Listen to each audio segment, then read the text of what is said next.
Hello dear students, welcome back to my channel physics SPC. Current electricity का एक question. 12 wires each having resistance 2 ohm are joined to form a cube. A battery 6 volt EMF joined across point A and C. The voltage difference between E and F is volt. E और F। देखो यहाँ पर ये जो battery connected की गई है वो क्यूब के फेस डायगोनल से कनेक्ट कर रही है ना, फेस डायगोनल। ठीक है, अब देखो यहां से इसमें सिमेट्री का क्वेश्चन है। ये यहां से करंट चलेगी आई, तो जितनी पॉजिटिव टर्मिनल से करंट लीव करती है ना, नेगेटिव में उतनी ही एंटर करती है। ये बात हम सब जानते हैं। ठीक है, अब यहां से करंट 3 पार्ट्स में डिवाइड हुई, 1 2 3। मान लो ये करंट I1 है, ये वाली करंट I2 है और ये वाली करंट I3 है। तो I इक्वल टू जो होगा वो I1 plus I2 plus I3 होगा। यहां से ये टच नहीं होता बेटा, है ना, ये अलग होता है। ठीक है, ऐसे यहाँ पे ये टच नहीं होता, ये अलग होता है। ठीक है ना, चलिए अब देखो यहाँ पे हम पीछे वाले पॉइंट पर आ जाएं, यहां से डिवाइड करने के बाद सीधे यहां आ जाएं और सिमेट्री से सोचें कि ये करंट अगेन आई कब होगी, जब इधर से कितनी करंट आ रही होगी सिमेट्री से I1। बिल्कुल एंड पे पहुंच गए हम। इधर से कितनी करंट आ रही होगी सिमेट्री से I2 और इधर से कितनी करंट आ रही होगी I3। ये तीनों अगर मीट करेंगे तो अगेन फिर I हो जाएगा। यहां से करंट डिवाइड हुई I1 I2 I3, तो सिमेट्री के अकॉर्डिंग जितनी करंट यहां से निकलती है उतनी यहां एंटर करनी चाहिए। तो सिमेट्री है इसके अंदर, तो यहां से एंटर करनी चाहिए I1, यहां से I2 और यहां से I3। अगर ये सही है तो सोचो ये करंट I1 आ रही है ऐसे, तो इधर से कोई करंट नहीं आनी चाहिए, क्योंकि अगर इधर से कोई करंट आ रही होगी ऐसे, अगर इधर से कोई करंट आ रही होगी तो फिर ये I1 नहीं रहेगी। इसीलिए ये करंट I1 है, तो इधर से कोई करंट नहीं आ रही होगी बेटा, इस वाली ब्रांच से ऐसे कोई करंट नहीं आ रही होगी। ठीक है, अब ये I2 आ रही है ऐसे, तो इधर से भी कोई करंट नहीं आ रही होगी, तभी तो ये I2 रहेगी। तो इसीलिए इसमें से भी कोई करंट नहीं आ रही होगी, सीधे जाएगी ये I2 ऐसे। ये करंट I3 यहां आके 2 पार्ट में डिवाइड हुई होगी, I4 और I5। अब ये वाली जो करंट है वो इधर नहीं गई होगी, क्योंकि इधर अगर ये करंट जाती है, डिवाइड होती है यहाँ पे, तो यहां से I1 और इधर से जो करंट आती वो मीट करके फिर I1 कैसे ना आती, कुछ और हो जाता। इसीलिए इसमें कोई करंट नहीं जाएगी, तो इसीलिए ये करंट I5 ऐसे चलेगी। ऐसे ये करंट यहाँ के 2 पार्ट में डिवाइड अगर होती है तो सोचो अगर ये करंट इधर जा रही है और इधर से I2 आ रही है, दोनों मीट करके फिर I2 थोड़ी रहेगा, जबकि यहाँ I2 रखना है हमें। इसीलिए करंट यहाँ पे डिवाइड नहीं होगी और ये करंट I4 होगी। ये दोनों यहाँ पे अगेन मीट कर जाएंगी और अगेन I3। देखो I3 डिवाइड हो रहा था किसमें, I4 प्लस I5 में, तो यहाँ पर ये I3 इक्वल टू होगा I4 प्लस I5 और दोनों मीट करके अगेन I3 ना लेगा और करंट डिस्ट्रीब्यूशन हो गया। तो ये तो पक्का हो गया कि BE वाली ब्रांच में एंड GD वाली ब्रांच में इसमें कोई करंट नहीं है। और जब इनमें इन रेजिस्टेंसों में कोई करंट नहीं है तो ये रेजिस्टेंस यूजलेस हो गए। तो ये वाला जो रेजिस्टेंस होगा, इस वायर का जो रेजिस्टेंस है 2 ohm और इस वाले वायर का रेजिस्टेंस है 2 ohm, ये यूजलेस हो जाएगा क्योंकि इसमें कोई करंट नहीं है ना। और जब करंट नहीं है तो यूजलेस है तो हटा दें। तो सर्किट डायग्राम को दोबारा से ना लें इसको। ठीक है, देखो कुछ इस तरह से सर्किट डायग्राम बनेगा।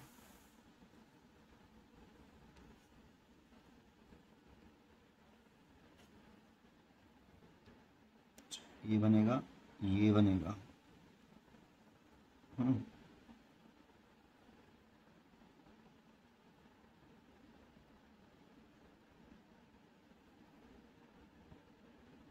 ऐसे मैंने ये वाले 2 वायर हटा दिए बेटा, क्योंकि ये यूजलेस है।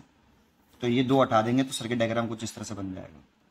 और ये A पॉइंट है, ये D है, ये C है, ये B है, और ये वाला H है, ये E है, और ये F है, और ये G है।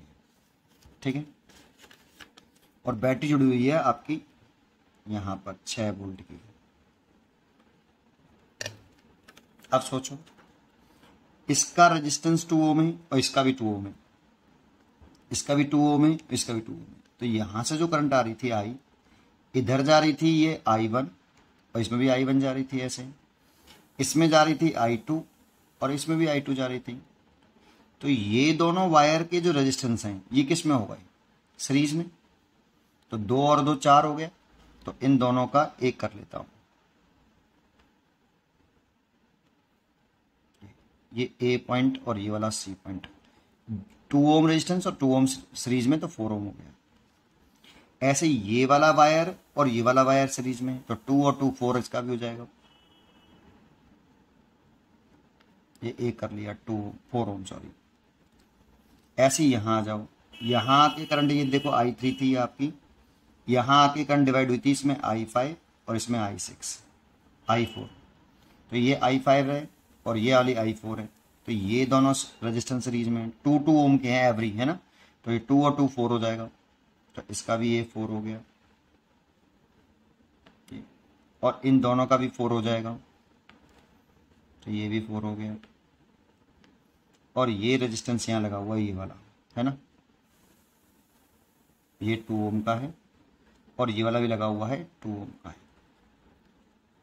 कुछ इस तरह से, है ना। ये 2 ओम का और ये आपका 4 ओम का, और ये बैटरी लगी हुई है 6 वोल्ट की। इसमें डायग्राम ही है बस केवल, और कुछ नहीं है ऐसे। अब सोचो ये दोनों रेजिस्टेंस किस में है, पैरेलल में है। और जब पैरेलल में है तो एक जैसे हों और पैरेलल में हो तो आधा हो जाता है 2 ओम। करके देख लो, ऐसे कर लो, R1/R dash is equal to 1/4 plus 1/4, तो 2/4, तो 1/2, तो R dash is equal to 2 ohm. ठीक है ना, पैरेलल कॉम्बिनेशन में है, तो ये दोनों का 2 हो जाएगा और इन दोनों का भी 2 हो जाएगा। तो सर्किट डायग्राम कुछ इस तरह से बन जाएगा, कुछ इस तरह से बन जाएगा। इन दोनों का 2 ओम हो गया, है ना, ये 2 ओम हो गया। और ये वाला भी आपका 2 ओम हो जाएगा, ये और ये पैरेलल में हो जाएंगे 2 ओम, और ये वाला भी 2 ओम हो जाएगा। बैटरी यहाँ लगी हुई थी 6 वोल्ट की, ठीक है। ये 2 ओम, ये 2 ओम के हो गए। ये दोनों पैरेलल में करके एक 2 कर लो, और ये दोनों 2 हैं ही हैं, और ये 2 हो गए इस तरह से। अब जरा सोचो यहाँ आगे, ये यहां से जब करंट आ रही थी आई, अब ये तीनों के तीनों किसमें हैं, सीरीज में। देखो ये तीनों के तीनों किसमें हैं, सीरीज में है। तो 2 और 2 और 2 आपके 6 हो गई, तो टोटल रेजिस्टेंस आ गया, ये 6 हो गया। फिर 2 पैरेलल कॉम्बिनेशन में आएगा।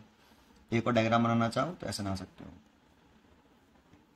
ये 6 ओम हो गया और ये आपका यहां से 6 वोल्ट का, और ये 2। तो ये और ये पैरेलल में, तो इक्विवेलेंट रेजिस्टेंस निकल आएगा 1/R इक्विवेलेंट, या इसे निकाल लो, R equivalent is equal to, दोनों को मल्टीप्लाई कर लो, 2 × 6, ये इसी से आता है। 1/R equivalent is equal to 1/2 plus 1/6 करेंगे ना, तो 6 और 2 एलसीएम ले लेंगे, तो यहाँ 2 + 6 आएगा। तो उल्टा करेंगे तो ये जाएगा 2 × 6 और 8, तो 2 से कट गया 4 बार, ये आ गया 3/2, 3/2 ओम टोटल रेजिस्टेंस आया। सोचो टोटल रेजिस्टेंस अगर 2 ओम और टोटल पोटेंशियल डिफरेंस कितना है 6, तो करंट कितनी हो गई, total current is equal to total EMF upon total resistance, total EMF upon total resistance. तो टोटल ईएमएफ तो 6 वोल्ट है और टोटल रेजिस्टेंस 3/2 है ना। तो 3 से ही कट गया 2, तो ये 4 एम्पियर करंट हो गई बेटा। ये जो करंट आ रही ना आपकी यहाँ से, ये वाली करंट, ये 4 एम्पियर है। सोचो ये वाली करंट भी 4 एम्पियर है। पहले यहाँ पे एक चीज और कर लो, सोचो ये वाली अगर 4 एम्पियर करंट आ रही है ये वाली, तो इस रजिस्टर के अक्रॉस कितना पोटेंशियल डिफरेंस होगा। अगर ये लो पोटेंशियल है तो 0 वोल्ट मान लो, लो पोटेंशियल का 0 वोल्ट। अब इसका 0 वोल्ट मान लिया, तो लो से हाई चलेंगे तो कितना पोटेंशियल डिफरेंस, 6 वोल्ट। तो कितना बढ़ गया इस वाले पॉइंट का, 6 वोल्ट। तो इस रेजिस्टेंस के अक्रॉस जो पोटेंशियल डिफरेंस है वो 6 - 0 6 वोल्ट है ना, ये प्लस का और ये माइनस का। तो इसके अक्रॉस पोटेंशियल डिफरेंस आ गया 6 वोल्ट। तो करंट कितनी आ गई इसमें करंट मान लेते हैं हम वोल्ट 3 एम्पियर मान के तो लेते हैं, 3 एम्पियर तो आई, 6 पोटेंशियल डिफरेंस बराबर क्या होता है, पोटेंशियल डिफरेंस अपन रेजिस्टेंस होता है।